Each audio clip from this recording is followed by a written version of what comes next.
নমস্কার বন্ধুরা, আমি সুশোভন আর আপনারা দেখছেন আপনাদের প্রিয় চ্যানেল অদ্ভুত অথচ বাস্তব। আজকের ভিডিওটি শুরু করার আগে আপনাদের একটি বিশেষ অনুরোধ জানাবো।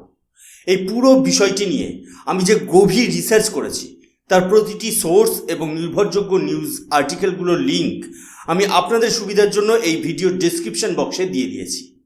আপনারা চাইলে ভিডিওটি দেখার পর বা মাঝখানে এই তথ্যগুলো নিজেরাও যাচাই করে নিতে পারেন। চলুন এবার সরাসরি আজকের মূল আলোচনায় প্রবেশ করি। বন্ধুরা, গ্লোবাল ইকোনমি বা বিশ্ব অর্থনীতিতে একটি অত্যন্ত নিভৃত কিন্তু শক্তিশালী বিপ্লব ঘটে গেছে।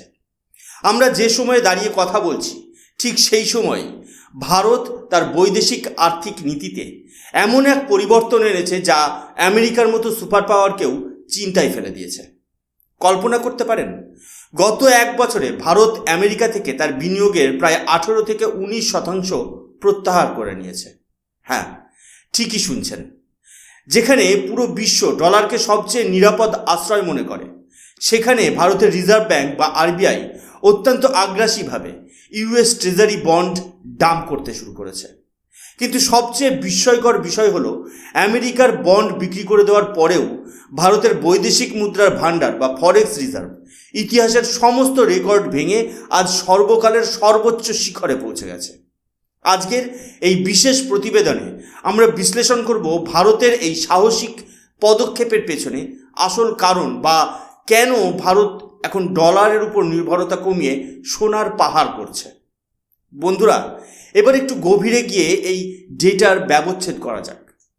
আমেরিকার ডিপার্টমেন্ট অফ ট্রেজারি যখন তাদের লেটেস্ট রিপোর্ট রিলিজ করলো, তখন পুরো বিশ্বের অর্থনীতিবিদদের কপালে ভাঁজ পড়ে গেল। কেন? কারণ সংখ্যাটা অবিশ্বাস্য। 2025 সালের জানুয়ারি মাসে ভারতের কাছে মার্কিন সরকারের ঋণের অংশ ছিল প্রায় $225 বিলিয়ন। কিন্তু ডিসেম্বর শেষ না হতেই সেই পাহাড় সমান বিনিয়োগ কমে দাঁড়িয়েছে মাত্র $182.9 বিলিয়ন। একটু সহজ করে ভাবুন তো, মাত্র 12 মাসের ব্যবধানে ভারত আন্তর্জাতিক বাজার থেকে $43 বিলিয়ন মূল্যের ইউএস ট্রেজারি বন্ড বিক্রি করে দিয়েছে। এটাকে ফিনান্সিয়াল টার্মে বলা হয় অ্যাগ্রেসিভ ডাম্পিং। এর আগে একটি সাধারণ ধারণা ছিল যে ভারত হয়তো 4 বছরে $50 বিলিয়ন মতো বন্ড সরিয়েছে। কিন্তু এই নতুন ডেটা প্রমাণ করে দিচ্ছে যে ভারত আসলে গত বছরেই এই বিশাল পরিমাণ সম্পদ ডাম্প করেছে। এটি কোনো সাধারণ বাণিজ্যিক সিদ্ধান্ত নয়, এটি একটি অত্যন্ত সুপরিকল্পিত জিওপলিটিক্যাল স্টেটমেন্ট। আপনারা হয়তো ভাবছেন, এই ট্রেজারি বন্ড আসলে কি? খুব সহজ ভাষায় বলতে গেলে, যখন ভারত এই বন্ডগুলো কেনে, তার মানে হলো ভারত সরাসরি আমেরিকার সরকারকে ঋণ দিচ্ছে। অর্থাৎ আমেরিকার ইকোনমি বা তাদের পরিকাঠামো চালানোর জন্য ভারত তার ফরেক্স রিজার্ভ থেকে আমেরিকাকে ধার দিচ্ছে। বছরের পর বছর ভারত আমেরিকার অন্যতম বড় লেন্ডার বা ঋণদাতা হিসেবে পরিচিত ছিল। কিন্তু বর্তমান সময়ে ভারত চাইছে নিজের এই এক্সপোজার কমাতে। ভারত এখন আমেরিকার সাইলেন্ট পার্টনার হয়ে থাকতে রাজি নয়। বিশেষ করে ডিসেম্বর মাসের ডেটাটা দেখুন। শুধুমাত্র একটি মাসেই ভারত $3.6 বিলিয়ন বন্ড মার্কেট থেকে তুলে নিয়েছে। এই যে গতি বা মোমেন্টাম, এটা পরিষ্কার বুঝিয়ে দিচ্ছে যে ভারতের কেন্দ্রীয় ব্যাংক অর্থাৎ আরবিআই এখন আর ওয়েট অ্যান্ড ওয়াচ নীতিতে বিশ্বাসী নয়। তারা এখন সরাসরি অ্যাকশন মোডে। ভারত খুব ভালো করেই জানে যে আমেরিকার বর্তমান ঋণের বোঝা বা ন্যাশনাল ডেট যে পর্যায়ে পৌঁছেছে, তাতে ভবিষ্যতে সেখানে বড় ধরনের আর্থিক ধস নামা অস্বাভাবিক কিছু নয়। তাই সেই ডুবন্ত জাহাজের সওয়ারি ভারত আর হতে চায় না। এই ডাম্পিং আসলে ভারতের স্ট্র্যাটেজিক অটোনমি বা কৌশলগত স্বাধীনতার পরিচয়।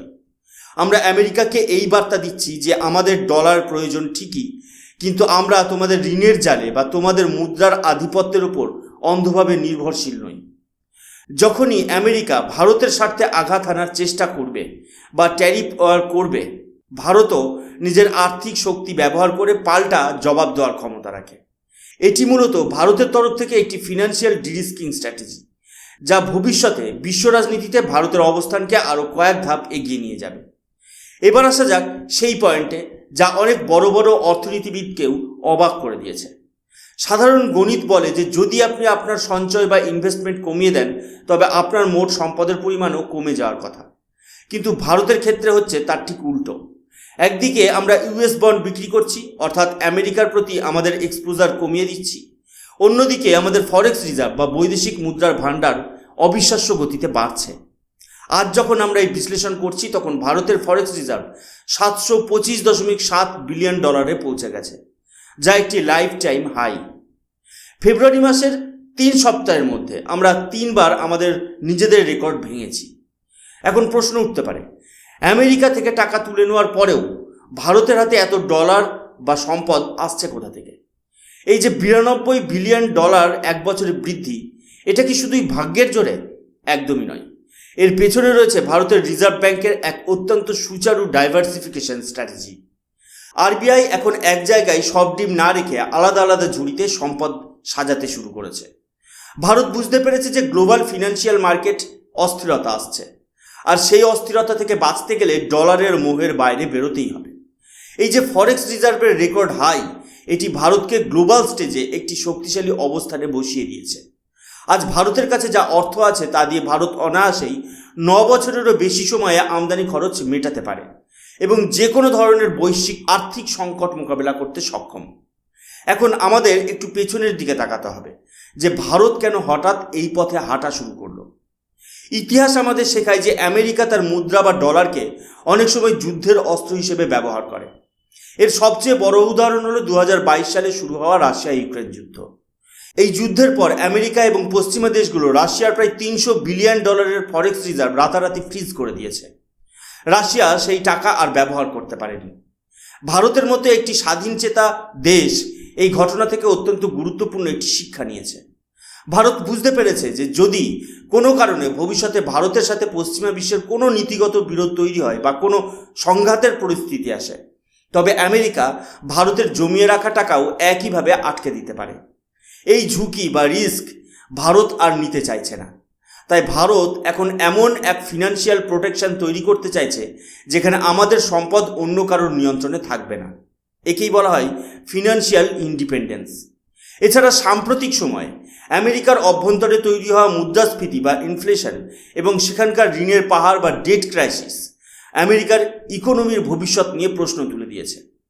যখন কোনো দেশের ঋণ আকাশচুম্বী হয় তখন সেই দেশের কারেন্সি বা বন্ড ধরে রাখা ঝুঁকির কাজ হয়ে দাঁড়ায়। ভারত এখন সেই ঝুঁকি কমাচ্ছে। ডোনাল্ড ট্রাম্পের দ্বিতীয়বার ক্ষমতায় আসা এবং তার ট্যারিফ নীতি বা ট্যারিফ ওয়ারের হুমকি ভারতকে সতর্ক করে দিয়েছে।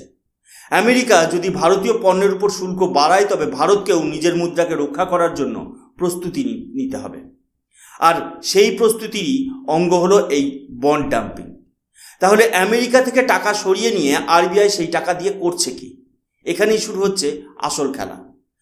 ভারত এখন তার পোর্টফোলিও ডাইভার্সিফাই করছে। এই টাকা প্রধানত যাচ্ছে 3টি জায়গায়। প্রথমত সোনা বা গোল্ড। গত 2 বছরে ভারতের সোনা কেনার প্রবণতা সারা বিশ্বের নজর কেড়েছে। আরবিআই এখন শুধুমাত্র ডলার জমা না রেখে টন টন সোনা কিনছে আর ভারতের মাটিকে সুরক্ষিত রাখছে। আপনারা জানলে অবাক হবেন যে গত কয়েক মাসে গোল্ডের দাম যে হারে বেড়েছে, তার ফলে ভারতের রিজার্ভের মূল্য অনেক বেড়ে গেছে। দ্বিতীয়ত অন্যান্য দেশের সভারেন বন্ড। ভারত এখন আমেরিকার বদলে এমন কিছু দেশের বন্ডে বিনিয়োগ করছে যাদের ইকোনমি স্থিতিশীল, যেমন ইউরোপের কিছু শক্তিশালী দেশ বা জাপানিজ ইয়েন বা ব্রিটিশ পাউন্ড। তৃতীয়ত ভারত এখন বিআইএস বা ব্যাংক অফ ইন্টারন্যাশনাল সেটেলমেন্ট এবং অন্যান্য বিদেশি কেন্দ্রীয় ব্যাংকগুলোতে ক্যাশ ডিপোজিট হিসেবে টাকা রাখতে শুরু করেছে। আপনি যদি ভারতের ফরেক্সের ব্রেকডাউন দেখেন তবে দেখবেন সেখানে 490 বিলিয়ন ডলারের মতো বিনিয়োগ রয়েছে ফরেন সিকিউরিটিতে। কিন্তু এর বিশেষত্ব হলো এই সিকিউরিটিগুলো এখন আর শুধু ডলার কেন্দ্রিক নয়। ভারত এখন মাল্টি কারেন্সি বা বহুমুখী মুদ্রার দিকে ঝুঁকছে। এর ফলে যদি কাল ডলারের দাম হঠাৎ পড়েও যায় তবে ভারতের ফরেক্স রিজার্ভে তার কোনো বড় প্রভাব পড়বে না। ভারত নিজের ইকোনমির চারিদিকে এক শক্তিশালী বর্ম বা শিল্ড তৈরি করছে, যা কোনো বাইরের দেশ সহজে ভাঙতে পারবে না। সোনা এমন এক সম্পদ যা যুদ্ধের সময় বা বড় কোনো সংকটের সময় যে কোনো কারেন্সির থেকে বেশি কাজে দেয়। আর ভারত এখন সেই প্রাচীন কিন্তু ধ্রুব সত্যকেই আবার আপন করে নিচ্ছে। অনেকে বলতে পারেন যে আমেরিকার মতো দেশকে চটানো কি ভারতের জন্য ঠিক হবে, বা ডলারের সাথে দূরত্ব তৈরি করলে কি ভারতের ক্ষতি হবে না? আসলে ভারত আজ সেই সাহসী সিদ্ধান্ত নিতে পারছে কারণ ভারতের ডলার আয়ের উৎসগুলো অত্যন্ত শক্তিশালী। আমেরিকার ট্যারিফ বা শুল্ক যাই হোক না কেন, ভারত আজ 3টি স্তম্ভের ওপর দাঁড়িয়ে আছে। প্রথম স্তম্ভ হলো আমাদের সার্ভিস এক্সপোর্ট। ভারতের আইটি সেক্টর, সফটওয়্যার সার্ভিস এবং ডিজিটাল কনসাল্টিং আজ সারা বিশ্বের কাছে অপরিহার্য। আমেরিকান কোম্পানিগুলো চাইলেও রাতারাতি ভারতীয় আইটি ইঞ্জিনিয়ারদের বিকল্প খুঁজে পাবে না। সেখান থেকে ভারত প্রতি মাসে বিলিয়ন বিলিয়ন ডলার আয় করে। দ্বিতীয়ত, ফরেন ইনভেস্টমেন্ট বা এফডিআই। বিশ্বের বড় বড় গ্লোবাল ফান্ড এবং কোম্পানিগুলো এখন চীন থেকে তাদের কারখানা সরিয়ে ভারতে নিয়ে আসছে। ভারতের বিপুল পরিমাণ ডলার ইনভেস্টমেন্ট হিসেবে আসছে। কিন্তু সবচেয়ে বড় এবং গুরুত্বপূর্ণ শক্তি হলো আমাদের রেমিটেন্স। ভারত হলো বিশ্বের বৃহত্তম রেমিটেন্স প্রাপক দেশ। বিদেশে কাজ করা ভারতীয়রা প্রতি বছর প্রায় 120 থেকে 135 বিলিয়ন ডলার দেশে পাঠায়। এই টাকার ফ্লো কোনো ট্যারিফ বা কোনো পলিটিক্যাল ডিসিশন দিয়ে থামানো সম্ভব নয়। এই 3টি পথ দিয়ে ভারতের ডলার প্রবাহ এতই বেশি হচ্ছে যে ভারত অনায়াসে আমেরিকার বন্ড হোল্ডিং কমিয়ে দিতে পারে। আমাদের পকেটে যখন টাকা আসার নিশ্চিত উৎস থাকে তখন আমরা পুরনো ঋণদাতাকে না বলতে পারি। ভারত ঠিক সেই জায়গাতেই আজ পৌঁছে গেছে। আমাদের ডলার ইনফ্লো এতটাই স্ট্রং যে আমরা ডাইভার্সিফিকেশনের ঝুঁকিটা অনায়াসেই নিতে পারছি। বর্তমানের ভূরাজনীতিতে বাণিজ্য শুল্ক বা ট্রেড ওয়ার একটা বড় ফ্যাক্টর। আমেরিকান প্রশাসন বর্তমানে আমেরিকা ফার্স্ট পলিসি নিয়ে কাজ করছে। তারা প্রায়ই ভারতকে ট্যারিফ কিং বলে কটাক্ষ করে এবং ভারতীয় পণ্যের ওপর বাড়তি শুল্ক বসানোর হুমকি দেয়। ভারত যখন দেখছে যে আমেরিকা তার নিজের স্বার্থে আন্তর্জাতিক বাণিজ্যের নিয়মাবলী পরিবর্তন করতে পারে, তখন ভারতও তার পাল্টা প্রস্তুতি নিচ্ছে। আপনি যদি ফার্স্ট পোস্ট বা ইন্ডিয়ান এক্সপ্রেসের রিপোর্টগুলো পড়েন তবে দেখবেন সেখানে পরিষ্কার বলা হয়েছে যে এই বন্ড ডাম্পিংয়ের পেছনে ট্যারিফ টেনশনের একটি বড় ভূমিকা রয়েছে। ভারত আমেরিকাকে পরোক্ষভাবে এই সংকেত দিচ্ছে যে যদি আমাদের বাণিজ্যে বাধা দেওয়া হয় তবে আমরাও আপনাদের ঋণের বাজার থেকে আমাদের হাত সরিয়ে নেব। এটি একটি সূক্ষ্ম অথচ গভীর অর্থনৈতিক যুদ্ধ। এর ফলে একদিকে যেমন আমেরিকার বাজারে ভারতীয় কোম্পানির অবস্থান সুরক্ষিত করার চেষ্টা চলছে, অন্যদিকে ভারতের নিজস্ব ডিজিটাল পেমেন্ট সিস্টেম অর্থাৎ ইউপিআইকে বিশ্বের অন্যান্য দেশের সাথে যুক্ত করা হচ্ছে। এর ফলে বাণিজ্যের জন্য আমাদের সবসময় ডলার ব্যবহার করার বাধ্যবাধকতা থাকবে না। ভারত এখন সংযুক্ত আরব আমিরাত বা রাশিয়ার মতো দেশের সাথে নিজস্ব মুদ্রায় বা লোকাল কারেন্সিতে ট্রেড বা ব্যবসা করছে। এই ডলারাইজেশনের প্রক্রিয়ায় একটি ক্ষুদ্র কিন্তু অবিচ্ছেদ্য অংশ হলো এই ইউএস ট্রেজারি বন্ড ডাম্পিং। সবশেষে আমাদের দেখতে হবে যে ভারত কি একা এই পথে হাঁটছে? না, ভারত একা নয়। বিশ্বের আরও অনেক দেশ এখন আমেরিকার বন্ড থেকে নিজেদের সরিয়ে নিচ্ছে। সবচেয়ে উল্লেখযোগ্য হলো চীন। চীনও 2025 সালে প্রায় 80 বিলিয়ন ডলারের ইউএস বন্ড ডাম্প করেছে। ব্রিক্স জোটের দেশগুলো এখন নিজেদের মধ্যে একটি বিকল্প পেমেন্ট সিস্টেম এবং রিজার্ভ কারেন্সি তৈরির কথা ভাবছে। অন্যদিকে আপনি যদি জাপান বা যুক্তরাজ্যের দিকে তাকান তবে দেখবেন তারা উল্টো পথে হাঁটছে। জাপান বরং তার হোল্ডিং বাড়াচ্ছে। আর এর কারণ হলো জাপান বা ইউকে রাজনৈতিকভাবে আমেরিকার উপর অনেক বেশি নির্ভরশীল। কিন্তু ভারত এবং চীন নিজেদের সার্বভৌমত্ব বা সভারেনিটি রক্ষায় অনেক বেশি আপোষহীন। বর্তমানে ইউএস ট্রেজারি বন্ডের হোল্ডিংয়ের র্যাঙ্কিংয়ে ভারত 15 নম্বরে নেমে গেছে। একসময় ভারত প্রথম 10-এর মধ্যে থাকত। এই পতন ভারতের দুর্বলতা নয়, বরং এটি ভারতের স্বনির্ভর হওয়ার লক্ষণ। বিশ্ব এখন একটি বাইপোলার বা মাল্টিপোলার ফিনান্সিয়াল সিস্টেমের দিকে এগোচ্ছে, যেখানে কোনো একটি দেশের কারেন্সি একচ্ছত্র আধিপত্য বিস্তার করতে পারবে না। ভারতের নতুন গ্লোবাল অর্ডারের একজন প্রধান কারিগর হয়ে উঠবে। আমেরিকার ট্রেজারি বন্ড ডাম্প করে ভারত শুধু নিজেকেই সুরক্ষিত করছে না, বরং সারা বিশ্বের কাছে একটি উদাহরণ তৈরি করছে যে কিভাবে ডলারের শাসনকে চ্যালেঞ্জ করে নিজের অর্থনীতিকে মজবুত রাখা যায়। আজকের এই বিস্তারিত বিশ্লেষণের পর একটি বিষয় পরিষ্কার যে ভারত এখন আর শুধু একটি উন্নয়নশীল দেশ নয়, বরং একটি global economic power house.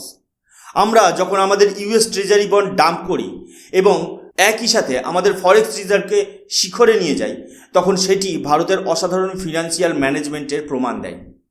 Bharat ভবিষ্যতের যে কোনো বৈশ্বিক সংকটের জন্য নিজেকে তৈরি রেখেছে। আমেরিকার সাথে আমাদের বন্ধুত্ব থাকবে, বাণিজ্য থাকবে, কিন্তু আমরা আমাদের অর্থনীতির চাবিকাঠি অন্য কারোর হাতে তুলে দেব না। ডলারের ওপর থেকে আমাদের এই নিয়ন্ত্রণ এক্সপোজার কমানো ভারতের ভূরাজনৈতিক ইতিহাসের একটি স্বর্ণালী অধ্যায় হয়ে থাকবে। বন্ধুরা, এই পুরো বিষয়টি নিয়ে আপনাদের মতামত কি? আপনারা কি মনে করেন ভারত কি আমেরিকার বন্ড সরিয়ে নিয়ে ঠিক কাজ করছে, নাকি এতে ভবিষ্যতে আমেরিকার সাথে আমাদের সম্পর্কের কোনো অবনতি হতে পারে? অবশ্যই আপনাদের মূল্যবান মতামত কমেন্ট সেকশনে লিখে জানান। আর ভিডিওর শুরুতে যেমন বলেছিলাম, প্রতিটি তথ্যের লিঙ্ক ডেসক্রিপশনে দেওয়া আছে, অবশ্যই দেখে নেবেন। ভিডিওটি ভালো লাগলে লাইক করুন এবং বন্ধুদের সাথে শেয়ার করুন যারা এই ধরনের জিওপলিটিক্যাল অ্যানালিসিস শুনতে পছন্দ করেন। দেখা হচ্ছে পরবর্তী ভিডিওতে। ততক্ষণ পর্যন্ত ভালো থাকুন, সুস্থ থাকুন। জয় হিন্দ, বন্দে মাতরম, ভারত মাতা কি জয়।